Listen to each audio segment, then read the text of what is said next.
All right. Good afternoon. Buenas tardes, everyone. How's everyone doing? Yeah? All right. Excellent. Thank you so much. This is Microsoft Private Cloud Fast Track v3, MDC B375. It's a pleasure to be here. My name is Jeff Woolsey. This is Lavanya Krishnan. And it's a pleasure to be here to talk about a whole bunch of things that we're doing in terms of the Microsoft Private Cloud Fast Track program. Before we do that, I did want to make sure that we covered the late breaking news. Just wanted to make sure, in case you missed it, we had some pretty big announcements in the last couple days. First one, the big one, actually one of the big ones, was this big world record. Very proud of this, quite honestly. This has been a great partnership with our friends and partners over at SAP. Before we actually began development of Windows Server 2012, I remember actually sitting down and chatting with a whole bunch of their architects and one of their lead architects, and I said, look, I want to make sure that SAP runs like a Ferrari on top of Hyper-V. I said, please help me understand what are your key requirements. What is it you need in terms of compute, in terms of memory, in terms of storage, in terms of IOPS, in terms of capacity, in terms of networking, everything. Give me every possible requirement you can think of so we can take that into consideration as we develop Server 2012. And they did. They were fantastic. Gave us a nice long list, and then we said, fantastic, thank you very much. And then we went and exceeded every one of those expectations across the board. 64 virtual procs, a terabyte of memory, over 1 million IOPS from a single virtual machine, virtual fiber channel support, the list goes on and on and on. And because of that, as we tested Server 2012, before we even shipped it, I remember having these conference calls with the architects from SAP, and they literally said, we don't understand what we're seeing. And I said, well, what don't you understand? And they basically said, we've never seen performance like this in a virtual machine on any platform. This is amazing. We just want to make sure this is right. And so as we continued, and finally we released Server 2012 now about a year ago, they very quickly, in short order, SAP said, you know what, if you want to run SAP, the great way to do it is actually run it in a Hyper-V virtual machine. And now we're here to say, by the way, not only is it, it's great, it's world record great. So we're very proud of this. And again, a huge thanks to our partners at SAP. This speaks a lot to the performance, scalability, reliability, and capabilities of Hyper-V. And again, this is 2012. This isn't even on 2012 R2 yet. You better believe they're super excited with what they're seeing in terms of that, in terms of storage. The other one, obviously, is another huge announcement, obviously, is the big Microsoft-Oracle partnership.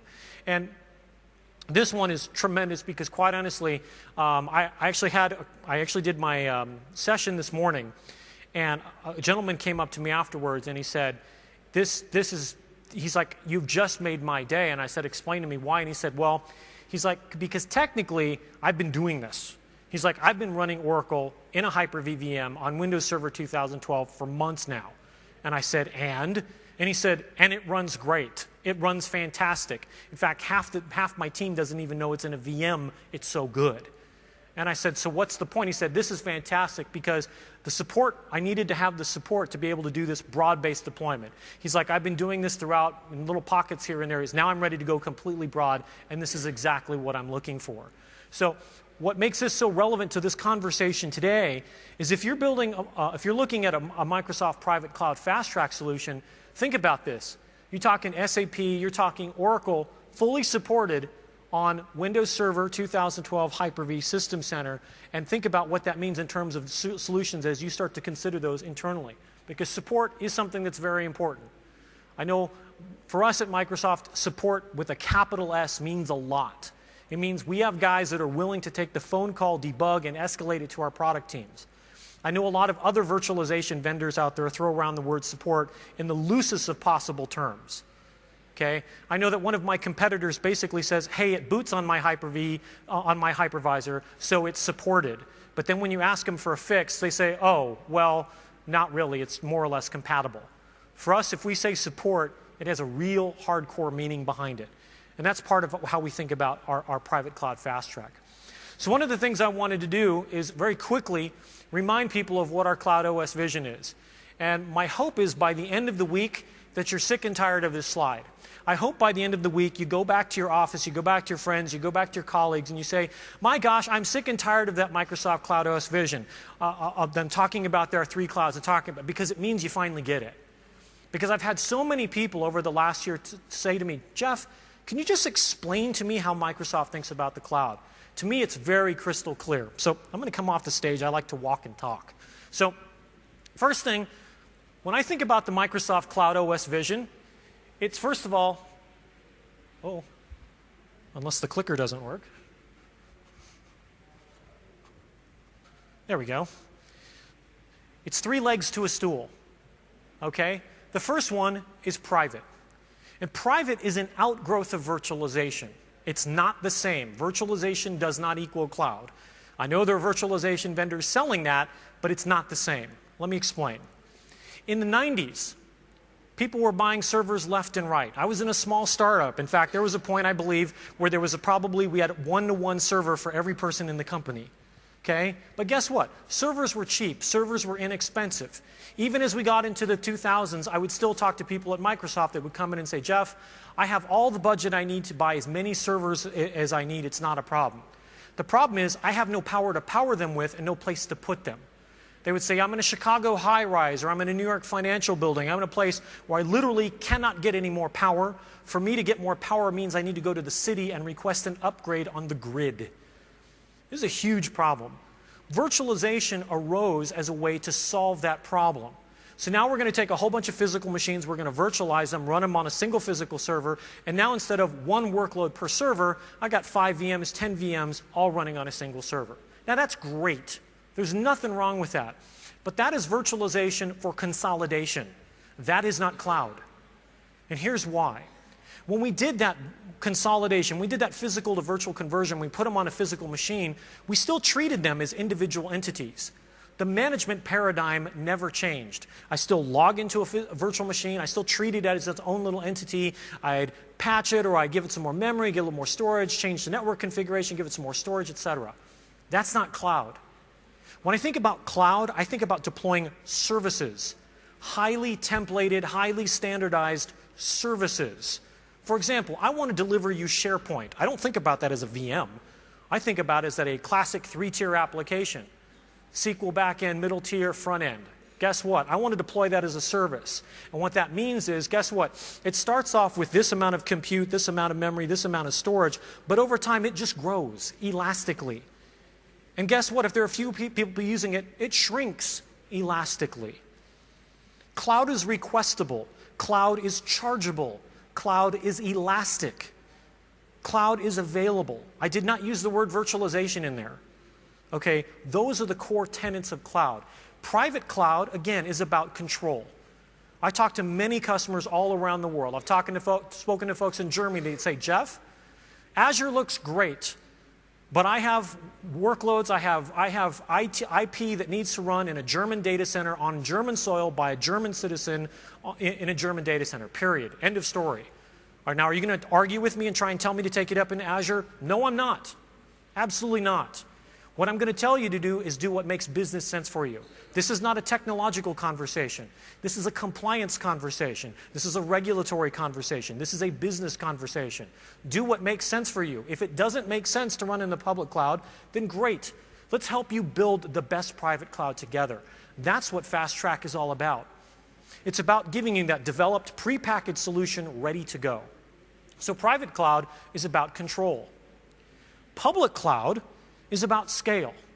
So in the public cloud, we've got Azure, we've got Office 365, and we've got Azure Virtual Machines. With Windows Azure, we have pure platform as a service. With Office 365, pure software as a service. Azure Virtual Machines, that's infrastructure as a service. You want to just roll out a VM, go for it. They're waiting up for you right now. If you want to develop a native service on Azure that literally spans the entire globe, that's what you get. You get massive cloud scale with our public cloud.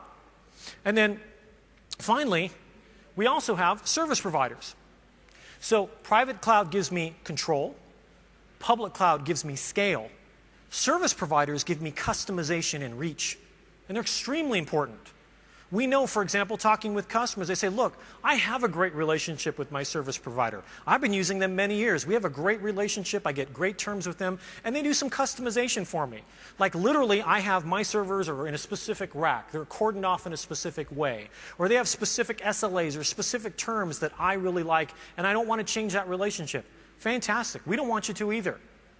Let's Let's give you the ability, have the ability to run a service provider, and let's maintain that relationship.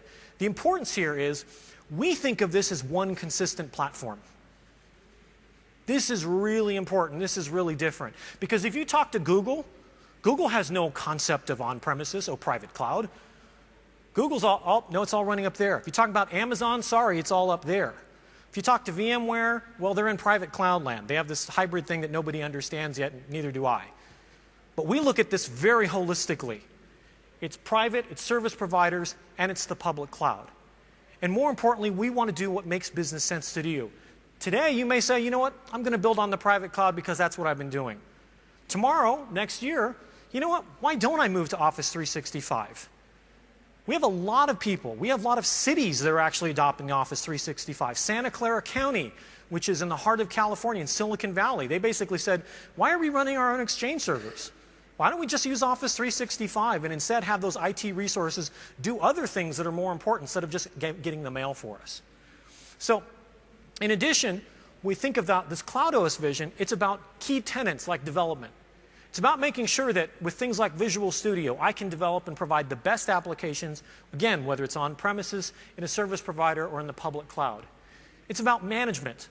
System Center sits right in all of these. Notice System Center on private cloud, in service providers, and in the public cloud, we're making huge investments in System Center Advisor, System Center Intune. We have System Center management packs to manage your services that are running on Azure. Again, consistent management. Oh, and I should also point out the Windows Azure Pack. I have it incorrectly labeled here right now, Azure Services. Think about that Azure Pack for just a moment. You saw that demonstrated this morning. Claire demonstrated that in the keynote. So she showed this interface that looked just like Azure, that nice, crystal clean, blue, white, and black interface that you see on Azure, except it was for managing the private cloud. We're giving you this code. We're giving it to you. Because one of the biggest challenges we see is customers come up to us and they say, look, if I do my private cloud, it looks one way. If I go to Amazon, it looks another way. If I go to Azure, it looks another way. If I go to Salesforce, it looks another way. And guess what? Even though cloud is supposed to be easy and is supposed to be reducing the complexity, every time I have to retrain someone on one of these, it's a pain. Well, guess what? We're giving you the interface. We're giving you the UI so we can create this one consistent platform. Imagine this. You're building your cloud for your data center, for your enterprise, and guess what? It looks just like ours. And as we provide more services through the Azure Pack, guess what? You can just easily consume those on your premises. That's how we think about this. Data. Notice SQL Server, both on private cloud and service providers. And then in the public cloud, SQL Server is available as an Azure virtual machine or as a native SQL database service on Azure itself. Identity. Brad mentioned it this morning. When it comes to identity, there is nothing more authoritative and canonical than Active Directory. People are using AD on their private cloud service providers, and Azure Active Directory is there. And as Brad pointed out this morning, we already have almost 500,000 different companies have federated with Active Directory, Azure AD. I mean, we have a huge community in Azure Active Directory. It's unparalleled right now. And then finally, virtualization. It's a key tenet. It's not the end-all, be-all. People finally realize, oh, virtualization actually isn't the end. No, it's a key part. It's a key facet, but it's only a very small part.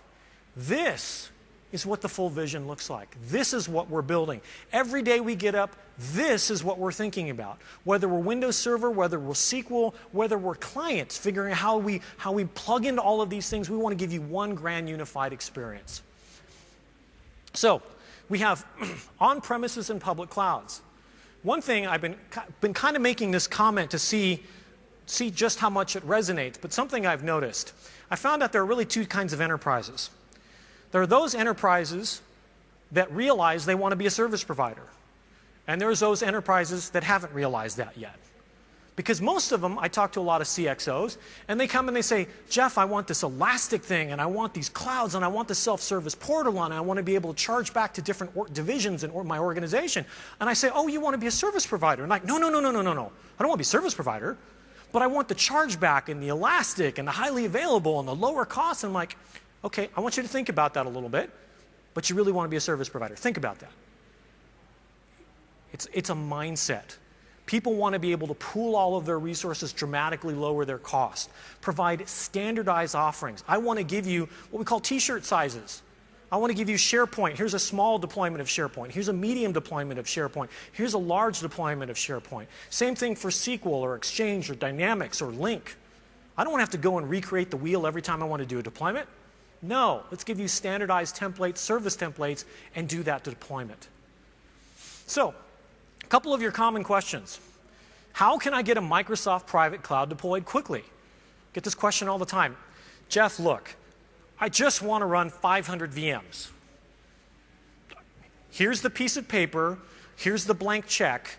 I will fill in the number. Just tell me what I need to run 500 VMs. Sounds like a really simple question, and I would love to give you a one-size-fits-all answer, but it's really not that easy. What are you trying to run? Is this 500 web servers? Is this 500 databases? The answer is, actually, it's probably 500 of everything. That's what makes it so challenging. The answer is all of the above. It's file, it's print, it's mail, it's Exchange, it's domain controllers, it's web servers, it's print servers, etc. But the important point is we want to make it easy for you to do that. How can I build a Microsoft private cloud with confidence and reduce risk? Good question. What if I want to build this myself? I have strategic investments with hardware partners. For example, hey, this has been my hardware partner for 10 years. I work with insert OEM partner here. And I want the flexibility to work with these partners. Can I do that? The good news is we've been working with all of the partners in the industry. That's one of the great things about the Fast Track program is the flexibility. If you're a Cisco shop, you like Cisco UCS, guess what? Cisco has an awesome Fast Track solution. Are you an NEC partner? Are you a Fujitsu partner? Are you an IBM partner? Are you a Dell partner? Are you an HP partner? Guess what? The answer is we got all those.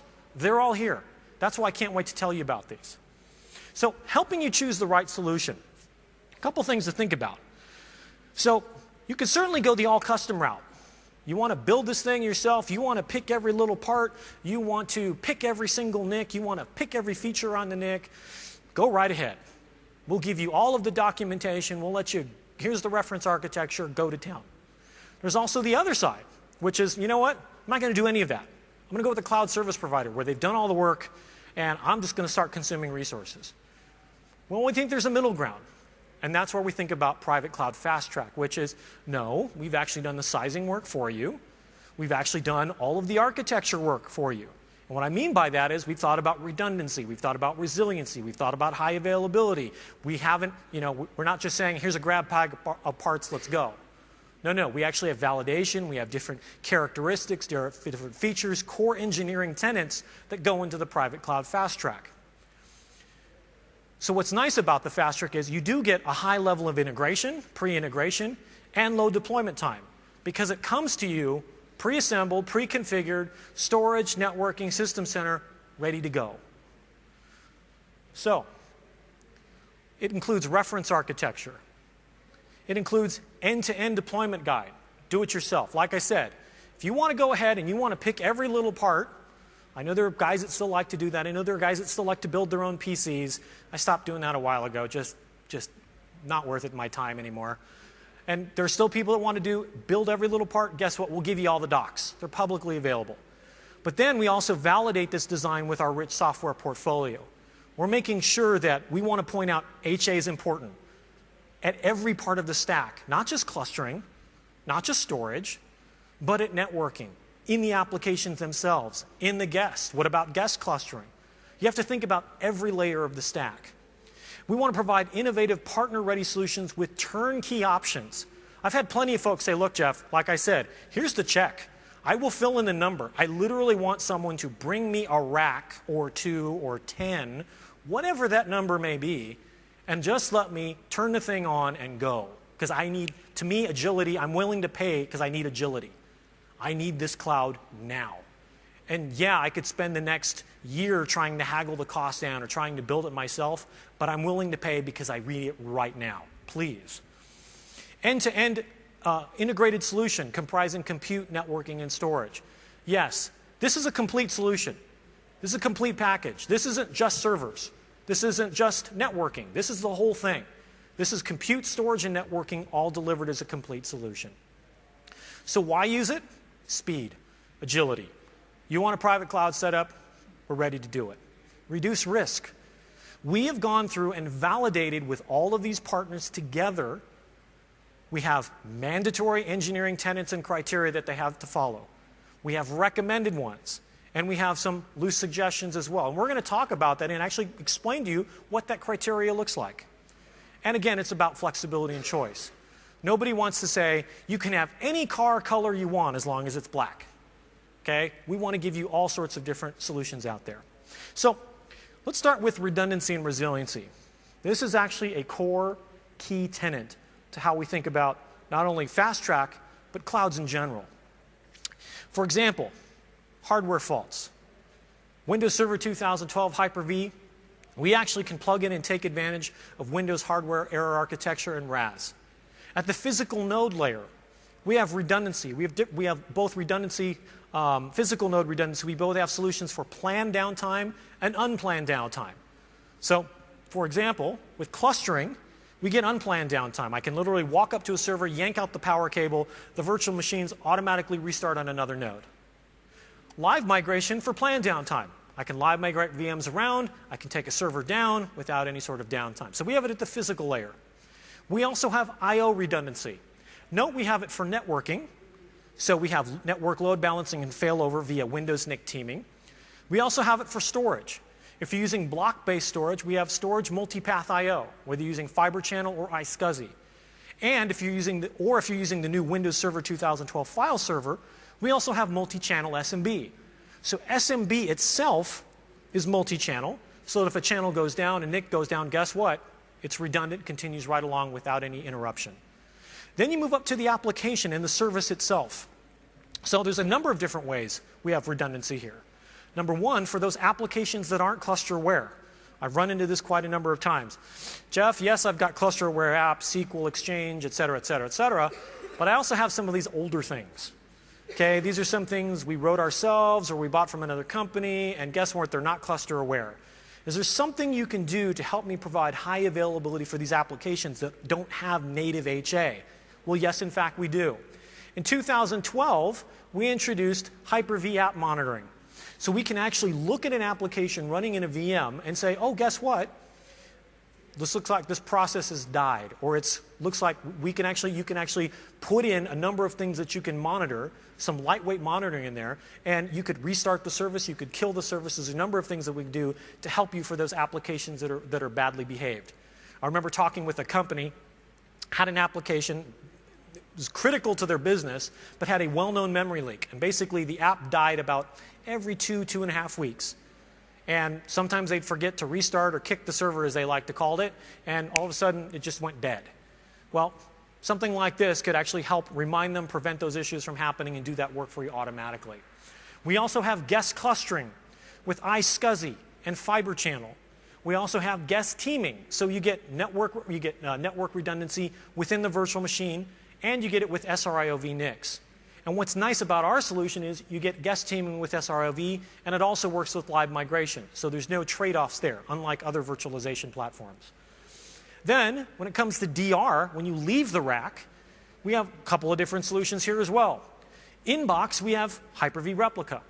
Hyper-V Replica allows us to replicate virtual machines, basically wherever you want to go. It has no storage requirements. It works with direct attached storage. It works with file-based storage. It works with SANs. It's all there. If you have some higher requirements like, hey, I need a synchronous replication, great. We integrate with your SANs. With cluster shared volumes in Server 2012 and later, we basically integrate with your storage arrays for synchronous replication. So we have your full redundancy and resiliency up and down the entire stack. So from an architectural standpoint, let's kind of walk through a couple of the different types of architectures that we think about. A couple of our architectural principles. Obviously, we're thinking about this again end-to-end. We're thinking compute, network, and storage. Nothing here is done in isolation. And again, I'm thinking very specifically Windows Server and System Center. I'm going to say this over and over again. When we think private cloud at Microsoft, it's Windows Server and System Center. I get people that come to me all the time and say, hey, Jeff, I'm running Hyper-V. Do I have cloud? Well, no. You have the makings of cloud. You have the virtualization platform. But that's not cloud. Again, you need systems management on top of this. It's a full rich experience, and that's Windows Server and System Center. So, some of our key architectural principles: pooled resources. You want to dramatically reduce your costs. You want to get into the mindset of a service provider. A service provider is, give me lots of storage, give me lots of networking, give me lots of compute, give me all these resources, let me pool them, and let me slice them and dice them. But it all starts with these pooled resources. Next, I want this thing to be elastic. I want to be able to grow and change on the fly as needed. It's got to be continuously available. This is not an option. If a server node goes down, if a storage node goes down, if a network link goes down, every part of this has to be redundant. That's a basic tenet of how we think about cloud. Predictable. Obviously, you want to make sure that you're avoiding any sort of, whoops, what just happened there? All of a sudden, things that can make management much more difficult. That's why System Center and management is so important, because you want to be in there and you want to monitor the infrastructure, and you want to look for any trends and avoid and have it provide predictive analysis and helping you in terms of monitoring your cloud. It's usage-based. You want to be able to charge back on whatever metric.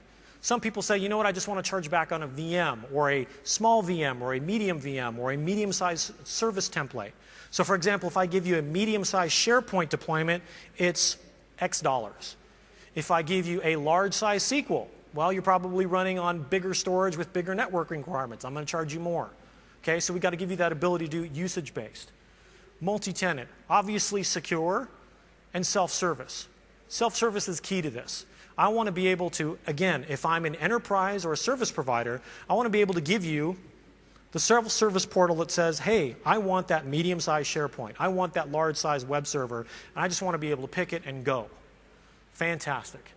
And of course, partner extensible. That's key to our private cloud fast track. So we think about it as a solution spectrum. We've got the small things, really 2 to 6 hosts, SMB branch office, and then we think larger, 6 to 64 hosts.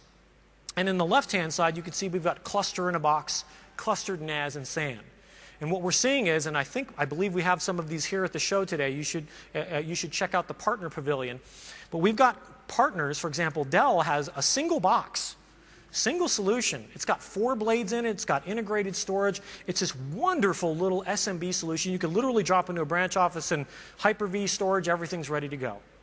The thing is fully redundant, it's clustered in the box, it uses shared storage, its power is redundant, its networking is redundant. Fantastic solution for fast track. Then of course we've got the larger end solutions where, you know what, I'm going to run a 16 node cluster and I want to use a scale out file server to give me redundancy and resiliency from my storage. So there's definitely a wide spectrum when it comes to that. Again, here's another one that kind of talks a little bit about the small and medium business configuration, the enterprise and enterprise hoster configuration, which can get obviously a lot larger. And I'm going to dive into this a little bit more. So in terms of the small configuration, some of the design patterns, cluster in a box, converge, NAS, SAN. Some of these design considerations, so here's one example of a cluster in a box design configuration. In this case, essentially, this is all in a single enclosure. Okay, what we have here are actually 2 servers housed in the same enclosure, redundant power. It's actually using shared SAS. So what you're actually getting is shared storage, so you're getting the ability to cluster in a very small compartmentalized solution. So you have the availability, you're not giving anything up, you still have a clusterable, highly available solution. It's got dual power domains, so again, one of those power outages go out, you know, it's going to continue right along. By the way, make sure you do plug it into 2 different circuit breakers. I've had that happen in the past where someone plugged 2 powers into the same one and the power went out and you didn't get any redundancy there. What's nice about this is it's simple. It's literally pre-wired. Everything is inside the box. The SAS connectors, power, everything. It's literally, I drop this thing off, I plug it into my power, and I go. And it's flexible, meaning not only do you get all of these capabilities, but it even still has PCI slots. For example, if you decide, you know what, you want to add some additional networking options, and it even has external SAS. So if you realize, hey, you know what, I bought this thing, I love it, but I need a little bit more storage, you can even plug in external JBODs to give you additional storage. So There are some fantastic solutions out here, and this is a cluster-in-a-box solution. Something to really consider for those SMB branch offices where they're literally very often their data center or their branch office, data center essentially sometimes is the closet with a little bit more power and a little bit more cooling. And these can come in very portable but very powerful packages. So when we move to medium configurations, now we get to 3 different design patterns, and it gets a little interesting here. So there's basically 3 different ones I'm going to target here for just a moment. First of all, there's continuous availability using SMB storage. For example, our new Windows file server that we delivered in 2012 and enhancing even more in 2012 R2. Then we've got converged infrastructure, where you're basically doing, well, we'll get to that in a moment, and then non-converged infrastructure, more of your traditional SAN-based fiber channels. So let's walk through each one of these. I just realized this clicker, I'm going to just, excuse me for 1 second.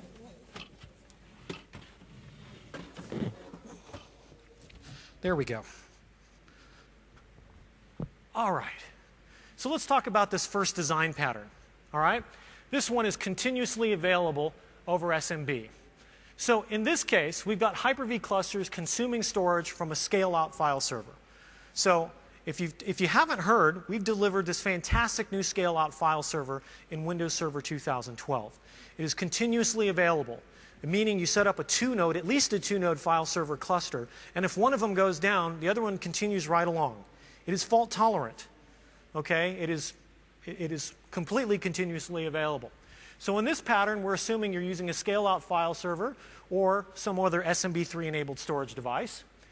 Requires network infrastructure between the Hyper-V servers and file servers, obviously, because that's where the storage for the VMs virtual disks live. And it's optimal for low-cost JBOD. What we really like about the file server and the investments we're making in SMB3, honestly, is we're trying to reduce the cost and complexity of storage. Cost and complexity of storage is a big, big problem. I've talked to a lot of CXOs, and I say, real quick question, what's the most expensive thing in your data center? And without hesitation, they all say storage. It's not even close. It's not even close.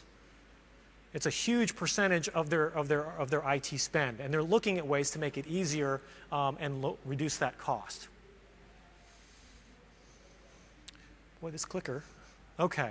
So with that in mind, let me quickly talk about some of the investments we are making in storage and in the file server.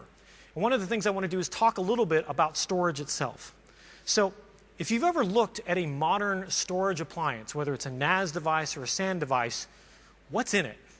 Like literally, if you go out and you buy a NAS or SAN device, they'll give you 2 heads and a whole bunch of disks attached in these expansions. Sometimes they call them trays. But essentially, you have these heads. Well, what's in those storage heads?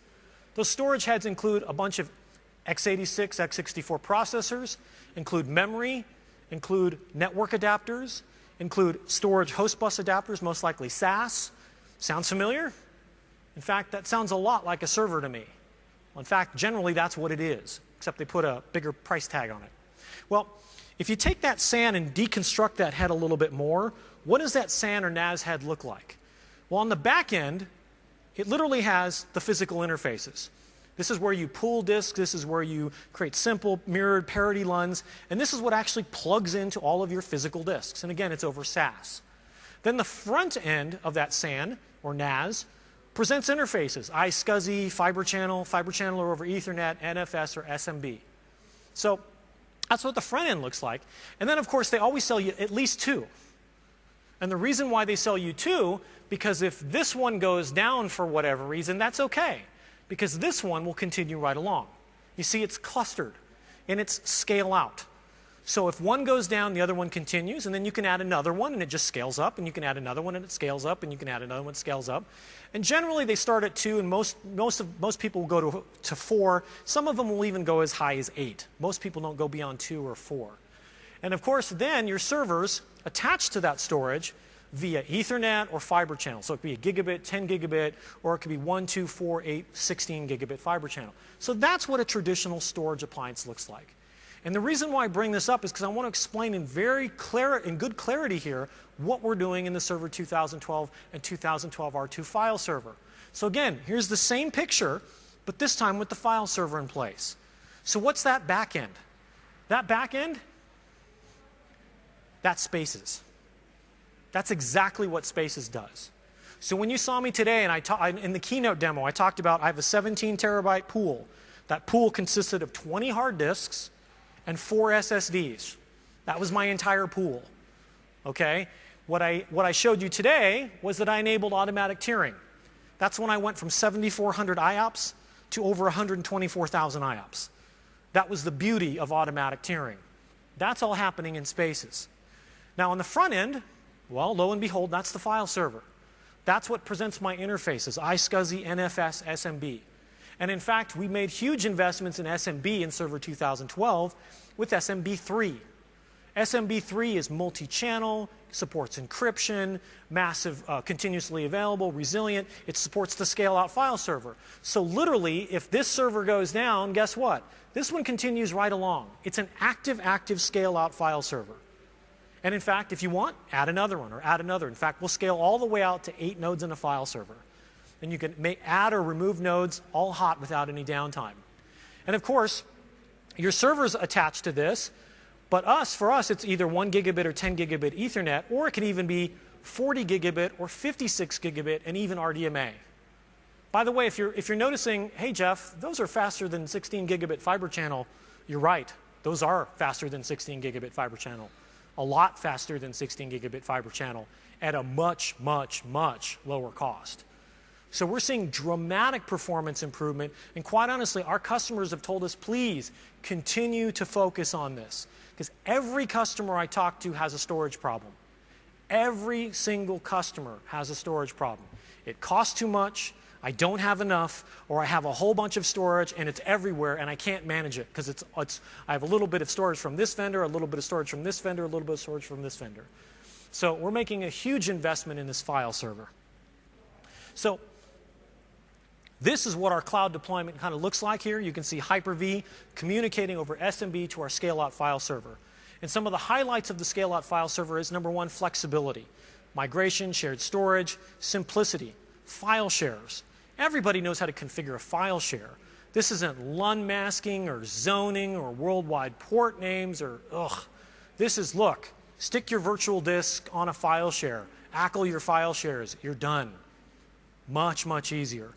Low acquisition and operations cost. Storage is fault tolerant. I'm going to keep saying that because I have a lot of people that even after I do this session will come up to me and say, but Jeff, when I buy a SAN and one of the head goes down, the other one continues right along. Doesn't that, aren't I giving that up here? No. If this one goes down, this one continues right along. It's completely active, and it's completely transparent to any and all workloads. That's the beauty of SMB3. And the Hyper-V VMs are obviously highly available because those are clustered. So this first design pattern, continuously available over SMB. Let's actually walk through the entire architecture of this one.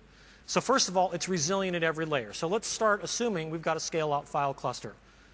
So now I've got my 10 gigabit top of LAN, rack LAN RDMA. So again, in this configuration, we're assuming two 10 gig NICs. The first thing you're probably thinking, but Jeff, I want to use low-cost 1 gig NICs. And that's fine. But that's not what we're building here. We are building a private cloud fast-track solution that gives you the flexibility, the extensibility, the elasticity to do what you need to do. So the first thing we want to do is we want to use 10 gig NICs, and we're also going to use 10 gig NICs with RDMA. So we actually have 4 10 gig NICs in here. Let me explain why. We're going to team these. The left, we're going to team for networking. The right, we're going to use multi-channel transparent failover. So again, this gives me resiliency for both my networking path and my storage path. As we move up, I'm going to trunk those. So now I've aggregated my networking on the left, and now with VLAN trunking, I provide my VM, my virtual machine networks, my live migration network, my cluster shared volume network, iSCSI and host management. I'm carving this up in software. That's what VLAN trunking is doing. This is all about aggregating and then carving it up in software. Now I have my Hyper-V parent partition. I've got Hyper-V. I've got virtual switches. Now you can see, guess what? There's my VLAN trunking. I've got live migration. I've got cluster CSV. I've got iSCSI. This is actually for all my virtual machines. So my virtual machine networks are going through virtual switches here. I've got my own dedicated live migration network traffic because I want to make sure that I can give a good portion of that to live migration and have speedy live migration. I have cluster shared volume. CSV requires its own network traffic. And iSCSI, and I'll get to why iSCSI in just a moment. Then on top of that, I've got my virtual machines themselves. And you can see I've got two types of virtual machines. I've got non-clustered VMs. So this one isn't using any sort of clustering within the VM. So it's just talking directly to my VM VLAN trunk for networking. And then I have guest clusters. And in guest clusters, I need to surface up a LUN to be able to do guest clustering, at least with Server 2012. And that's why we have that, so we can surface up an iSCSI LUN. So that is the complete architecture all the way up the stack. Now, spoiler alert, maybe you've heard this or maybe you haven't, but in 2012 R2, we're trying to simplify this. In fact, in 2012 R2, you won't even need this, because what we're introducing is a new feature called Shared VHDX. With Shared VHDX, you can now do guest clustering, and you don't need to provide an iSCSI LUN. You don't need to provide a fiber channel LUN into the VM. What we actually do is we actually provide a VHDX file, and you can share that out. So it no longer means that you have to surface a physical LUN into the VM to do guest clustering. This is solving a really, really hard problem in a really elegant way. Nobody else is doing this, and we're delivering it in the Server 2012 R2. But for today, for folks that want to do guest clustering, that's exactly how you would do it in an networking 10 gig type of infrastructure. So that's our first one. Now we have design pattern number 2, converged infrastructure. So a little bit different here. Here you're talking about basically, well, let's just walk through it. And I'm sorry I don't have this in a pretty PowerPoint version. The big difference here is, remember on the last one, on the left-hand side, I had networking, and on the right-hand side, I had 10 gigabit for storage. Well, in this one, what we're doing is we're using 10 gigabit converged network adapters, but as you can see up here, instead of going with SMB, we're going with fiber channel over Ethernet. So this is a converged infrastructure. Okay, if you want to go with a fiber channel over Ethernet, then you can do that. To get storage resiliency, you're going to use NPIV and you're going to use MPIO. Sorry to be talking in acronyms. That's multipath I/O. This gives me all of the redundancy I need for my storage path, and then I would use virtual fiber channel. So in the last one, where everything was over SMB, I used iSCSI into my guest cluster. This one, because I'm using fiber channel, I'm going to use virtual fiber channel to provide guest clustering. So in both situations, we satisfied all the requirements. We gave you resiliency, redundancy at every part of the stack, but it really is a preference. Do you want to go down an SMB path? Do you want to go down a converged network, fiber channel over Ethernet path? Okay, that's really a personal decision. A lot of people, fiber channel over Ethernet, I'm not sure it's taking off as fast as everyone thought it was going to be. I don't see personally a lot of it myself, but it's certainly an option there, and that's why we wanted to make sure we provide this converged option. So finally, we have design pattern number 3. And this is the most traditional of your looking architectures. And basically here, we're going to go with traditional old fiber channel.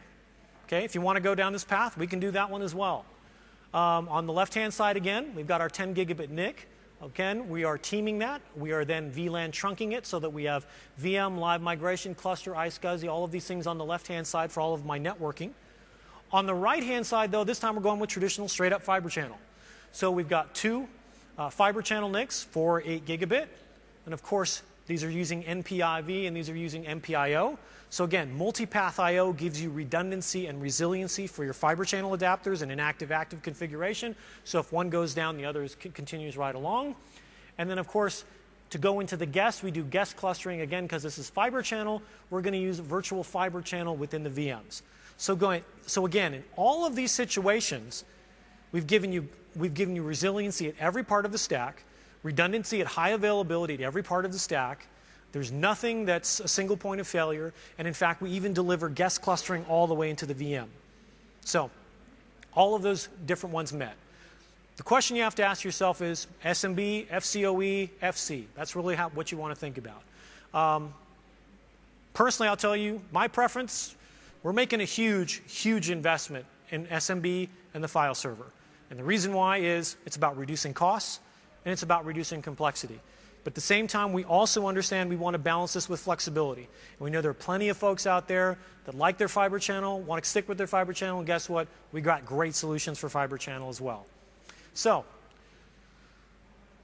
2-node Hyper-V cluster. One thing I want to point out is, as I've been going through those design patterns, those were all the Hyper-V compute nodes.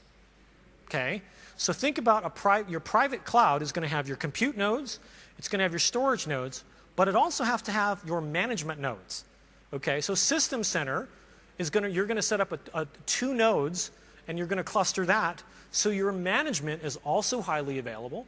And so System Center is highly available. And so we also have that designed in here as well. So as part of the design architecture, we've got a variety of different ways we're providing resiliencies here. We've got host clustering. We have native application HA. We also have guest clustering. So for example, for System Center VMM running inside the virtual machine, you can do guest clustering. If you're running on the host side, we've got things like App Controller, the Service Manager Portal, Operations Manager Reporting Center. So again, different levels of HA, but again, even the management heads have to be resilient and redundant. So with that, I'm going to pass it on over to Lavanya. We're going to talk about partners and how they can be part of Fast Track Solutions. Thank you, Jeff. Good afternoon, everyone. Thanks for taking time to attend our session, though it's the last one in the day. Jeff went through the common questions that we kept asked. And one of it is, how do I build a solution? Or if I'm a partner, what do I need to do to build a private cloud fast track solution? I'm going to go over the fast track process in steps. First, you formulate a solution. So we provide the reference architecture, and we provide the end-to-end deployment guide. So based on the reference architecture and your hardware, you basically formulate the solution that best works or that you want to build. And then the checklist is built. Now, the checklist is actually the criteria that Microsoft provides, that we provide, which is basically what are the mandatory guidelines that we want you to adhere to, what are the recommended ones, and what are the optional ones. So you compare your hardware and the reference architecture, and you build a checklist to basically say, OK, this is what my solution is going to do. And then you build the solution. And the last part is actually getting the solution validated through the Fast Track program. This is basically the Microsoft stamp, which says, yes, this solution has been validated. It's going to work end-to-end in a well-integrated fashion. So these are the different steps. And then the actual validation process itself. The validation process is multiple-fold. First and foremost is that every hardware solution built for the private cloud should be Windows hardware certified, which is basically the logo which says this particular hardware solution is certified for Windows Server. This is to ensure that your solution is reliable, secure, manageable, and all the roles and features promised by Windows Server is provided. I'm sorry. And then the failover clustering validation. Just like Jeff mentioned, redundancy and high availability is key in any private cloud solution.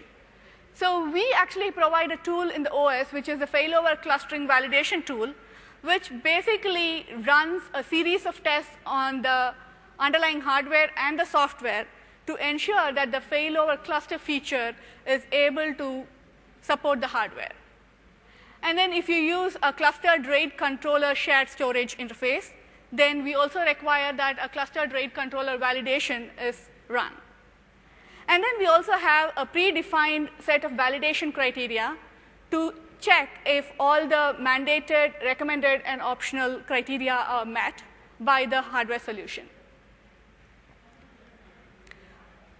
So the mandatory and recommended and optional, why do we have 3 different criteria? Now, mandatory ones are vendor agnostic criteria, which are must-haves in order to have the roles and features provided by Windows Server that's highly redundant and highly available. There is no compromise here. And then we have a set of recommended criteria, which is basically really good to have industry best practices, but it's at the discretion of the partner or the business to see what makes sense for them. And I'll give some sample criteria on each of these to make it clear as to why we make them mandatory or recommended. And then the optional is basically good to have criteria in your solution, which is totally at the discretion of the partner or you. So here are some of the sample mandatory criteria. Again, to reiterate, redundancy and availability is key in any private cloud solution.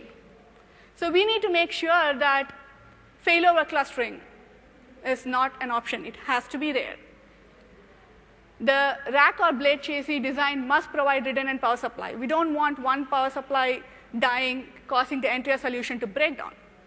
Virtual machine mobility. We should have the hardware solution should be able to move VMs from machine to machine seamlessly.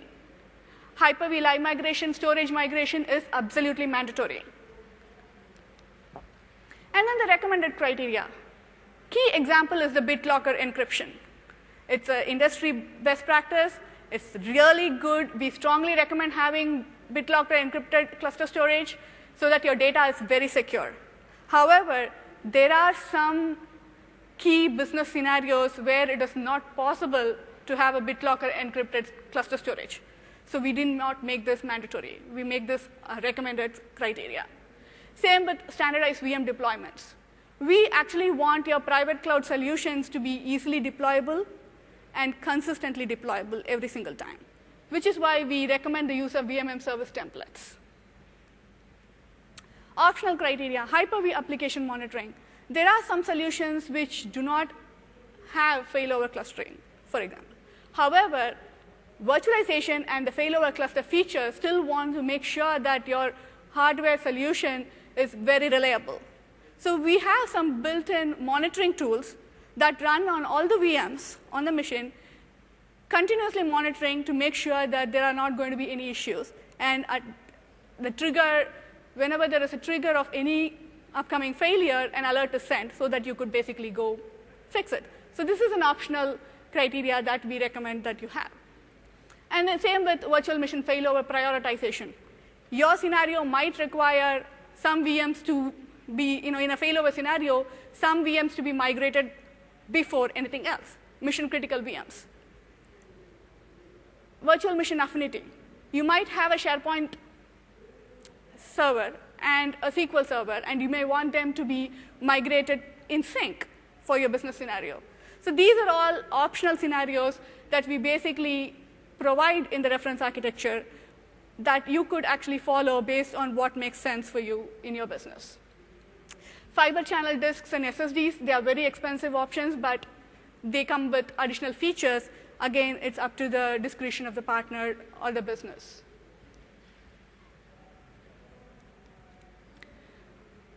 Today, we partner with many partners who've come up with multiple private cloud fast track solutions. Each partner listed here have more than one solution to cater to various needs. Their solutions range from small to large solutions. They are highly configurable, highly customizable based on what your business needs. So you have flexibility, you have choice in choosing the best solution for your needs. The partners in alphabetical order, Cisco, Dell, EMC, Fujitsu, Hitachi, HP, Huawei, IBM, NEC, NetApp, and Nimble Storage. The list keeps growing. We have more partners coming in every day, building more solutions for you. I'm going to, in the interest of time, I know we have a party to get to, and it's already end of the day. So I'm going to quickly run through the slides, which is basically the partner solutions that are available in the market today, and those that are going to be announced soon. You will get the slide deck as part of the session, at the end of the session. In addition, we also have the various partners here at TechEd Europe. We strongly recommend that you go check out their booths, check out their solutions, and if you have any question about any particular partner solution, we'll be happy to provide some contact information for you to go pursue and get additional details on. Cisco has multiple solutions in partnership with different OEM partners. They have the FlexPod with NetApp. They have the vSpec solutions with EMC. They also have the integration solution with System Center. And then Dell has 4 different solutions, some of them already in the market, a couple of them to be announced soon. This, again, as the name suggests, they have different solutions for different needs. Like they have really small solutions, which is Active System 50, all the way to Active System 1000, which can scale up to large number of VMs. EMC has vSpec solutions with Cisco hardware, and they actually have a solution for small and medium business. They also have a slightly higher end solutions for enterprises. Fujitsu has a cluster-in-a-box small solution, but they're also working on some large designs that will be available soon.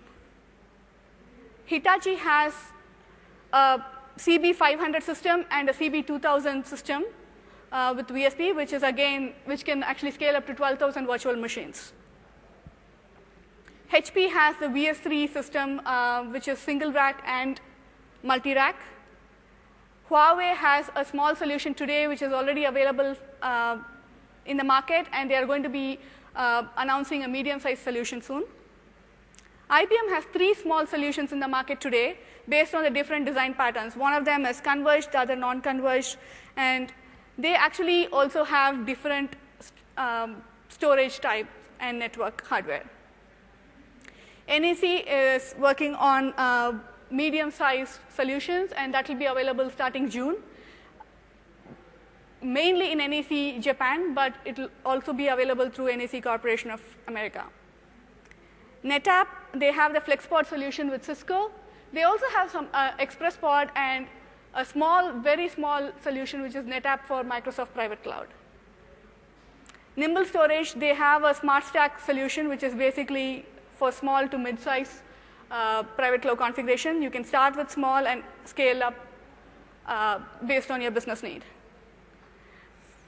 So as you saw, we basically have different solutions. We have flexibility, we have choice. One of the other questions we keep getting is, how do I know what's the right solution for me? And once I know the solution, how do I actually get there? How do I start migrating my existing workloads to those solutions? So we have 2 different tools, which is provided by the Solutions Accelerator tool. These are free, easy to download tools that are available at Microsoft.com. I'll be giving a demo of the Microsoft Assessment and Planning Toolkit and a quick overview of the VM conversion tool. If you haven't already, we strongly recommend that you go check these out and give it a try. These are really good, useful tools to have if you are planning on migrating your existing workloads and trying out one of the private cloud fast-track solutions. So the first part is the Microsoft Assessment and Planning Toolkit. As the name suggests, the tool actually does 2 key things. One, it assesses your current environment for all its workloads. It assesses the utilization numbers on each of the workloads. The tool actually runs typically for many days in your existing environment. It gathers all the utilization numbers and analyzes the peaks and spikes in the environment. The second part is the planning toolkit. Once you have all the data on your existing workloads, including Linux workload consolidation, the tool actually helps you decide what the best private cloud fast-track solution is for your specific needs. Now, I'll walk over step by step on how you can get there.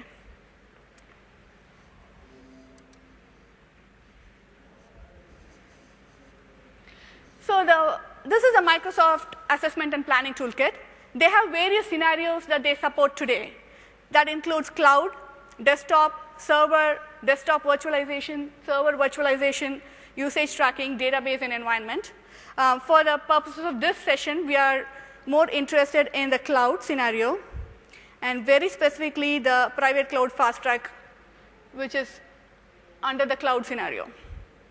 Now, as you can see, the tool actually provides for multiple features, which is assessing your environment. And that's the first two steps, which is collecting the inventory data and collecting the performance data and creating a hardware configuration.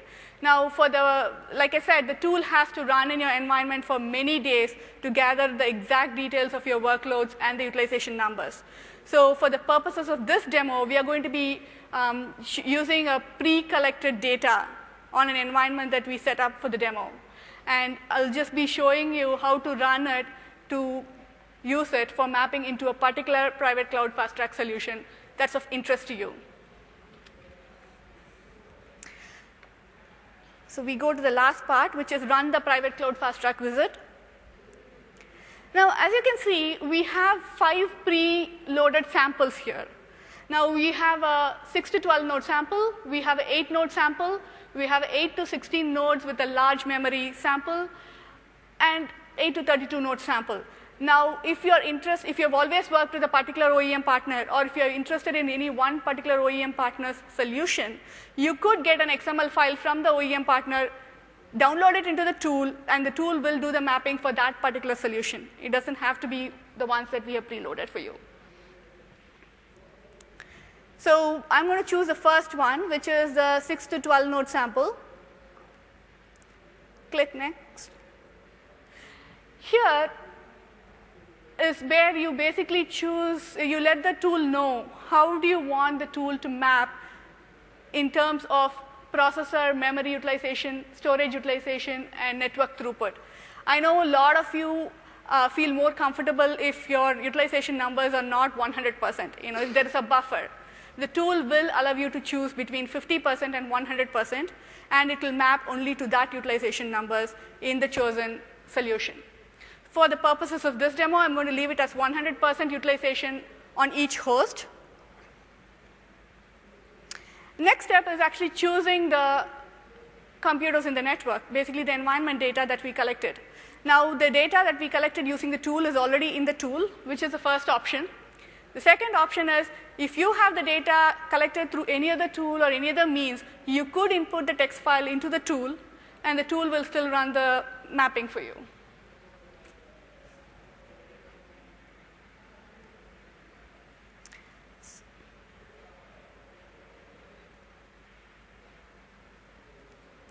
So here is the list of all the workloads in the environment that we ran the tool on.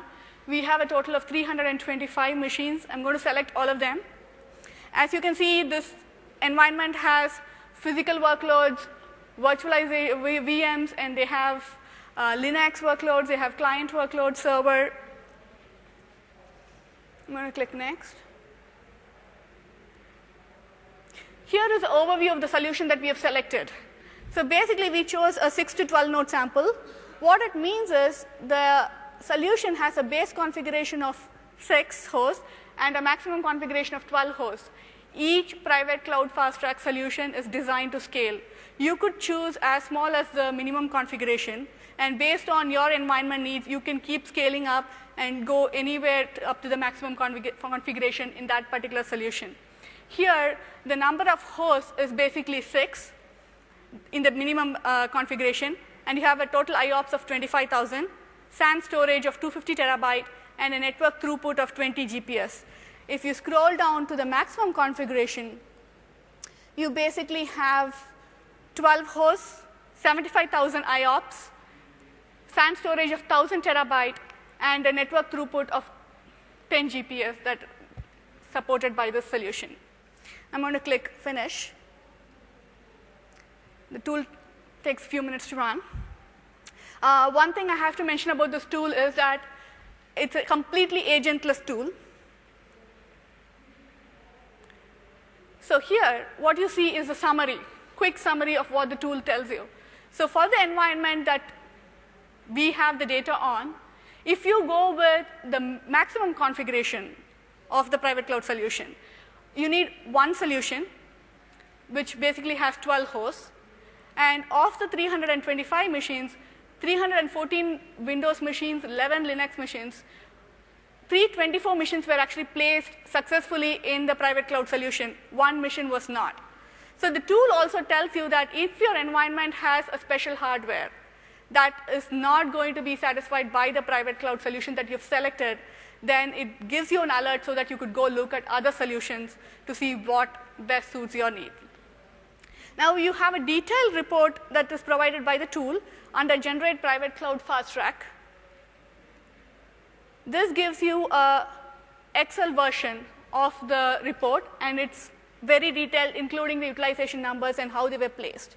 So you go to Documents folder, under the Map tool, you have here we have the latest one that we ran. So here, if you look at it, we saw that 314 were Windows machines. Here's a quick overview again, of which 250 were Windows Server, 168 servers that we had performance data on, 62 we did not have that, and of the 325, one machine could not be placed due to specific hardware needs, special hardware needs.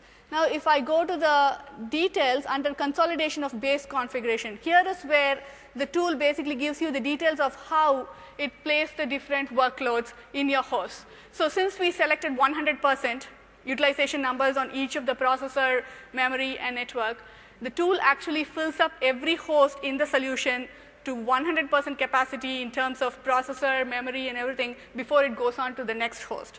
So in the base configuration, we saw that the tool said you require 2 solutions if you go with the base configuration. The reason being, with the available memory and CPU and disk IO in the base configuration, when the tool started filling up your host, at one point, the memory basically got exceeded. And so it started going to fill on the next host. So if you scroll down,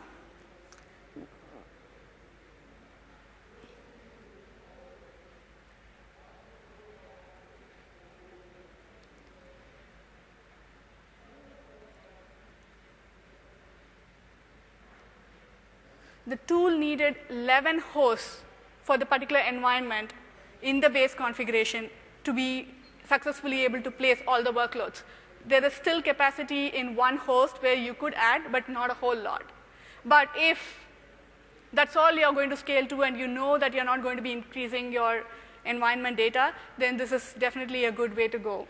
However, if you go to the maximum configuration, you can see that since each of the machines actually servers have increased memory, increased network throughput, the utilization numbers, even though 100%, each host can handle more workloads than in the base configuration.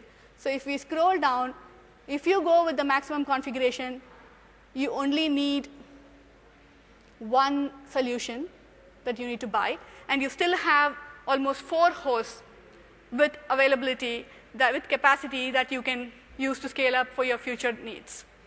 Now, I'm going to quickly run through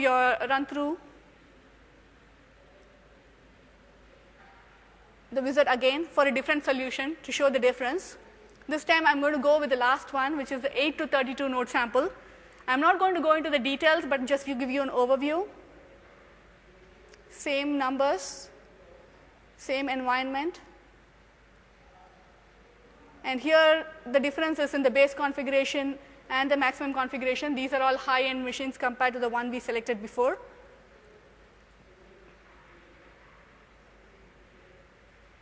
As you can see, whether you go with the minimum configuration or the maximum configuration, you need only one solution if you go with this particular solution, because this solution has more capacity than the previous one that we selected. So even if you decide to go with the minimum configuration in this case, it's still fine. You'll just need one of those. And again, the decision to go with the minimum or maximum or somewhere in between depends on your future needs and the capacity that you want to plan.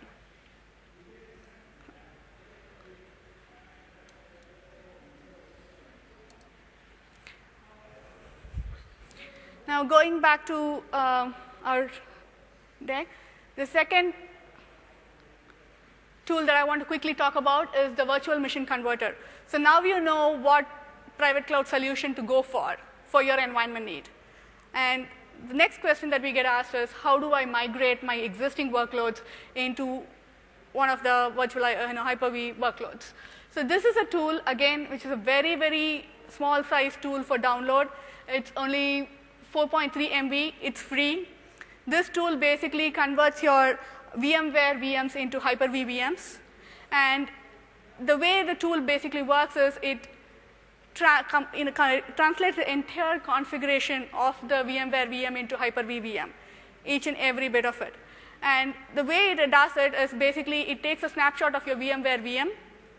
It uninstalls the VMware tools, installs the Hyper-V tools, copies every configuration of the VMware VM into a temporary location, brings back the snapshot on the machine, source machine, so that your source machine is not affected in any way. You would have your VMware VM running on the source machine at the end of the conversion, just like as it was before. And then it converts everything that is copied into the temporary folder into your destination server, and it basically will have a working, running Hyper-V VM at the end of the conversion. So you could have both source and destination running, or you could have the tool, tell the tool to just have one running or the other not. So basically, the tool supports Windows Server guest operating system conversion, including 2008 R2, Server 2008, and Windows Server 2003 SP2. Since I was not able to provide a demo of this tool, I've provided a link which gives you step-by-step instruction on how to use the tool. The key factor that I'd like to call out is this tool has both a very interactive graphical user interface as well as command line feature. So if you have an existing automation that you would like to add this tool to, you can convert multiple VMware VMs at one shot automatically into Hyper-V VMs. So we again strongly recommend that you try out download these two tools, try it out. These two are phenomenal tools. They are free and easy to download. So that brings us to the end of the session. Again, thank you all for taking time at the end of the day to attend the session. We hope you found it useful. We went through a lot of questions that we received, and we hope we answered most of the content. Please do provide feedback on what you thought of the session and what you would like us to provide next time around, and we'd love to hear your feedback. In addition, please don't forget that down in the partner pavilion, we have many of our partners are here with Fast Track Solutions, and please ask them about it. Let them know, hey, you're interested and you're looking for a specific type of deployment. Is it a branch office? Is it a larger deployment than that? What is it you're trying to deploy? Let them know so they can make sure that they're building the right solutions based on your requirements.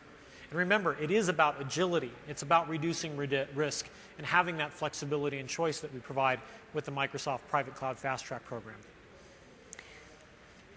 And in review, here are some of the links. We do have the reference architecture end-to-end deployment guide publicly available for you to download and give it a try. We also have the link to the map tool and the VM converter tool. We have the link to the step-by-step demo of the VM converter tool that would be very useful. And let me highlight that first one for just a second here, the Fast Track reference architecture. I think we need to be, personally at Microsoft, we need to be a little bit louder about this. But for folks that want to build private cloud Fast Track solutions, guess what? That's the end-to-end guide there. It's a tome. It's lots of pages. It's very detailed. It is talking about the different types of architecture. It walks you through those different, how to configure all of those things in really great detail. The map toolkit giving you a tremendous amount of insight into assessment and planning. And finally, the virtual machine converter. Don't forget that one thing that's really nice about it is it's a full VM converter. It's not just a disk converter. There's a lot of free VMware to VHD converters out there. Those just convert the disk. This actually converts the entire VM. So if it was running on VMware and it had 2 virtual procs and this amount of memory and this amount of storage, when it converts it, it'll actually recreate the virtual machine with those amount of virtual procs, that amount of storage. It's the full conversion. So it's a really nice little tool there. And again, it's very small, only a couple megabytes. And again, a quick recap on all our different partners. Please do go check out their booths, and if you need more information on any of the partner solutions, we'll be able to provide contact and other information that you would need. Here are some of the track resources. TechEd 2013 session resources, which includes a Channel 9 where you'd be able to see the session again on demand. We have some TechEd resources here as well, including MSGN and Learning. Please do take time to evaluate our session and provide some feedback so we could improve this. And thank you very much, all. and have a wonderful week here at TechEd. Thank you.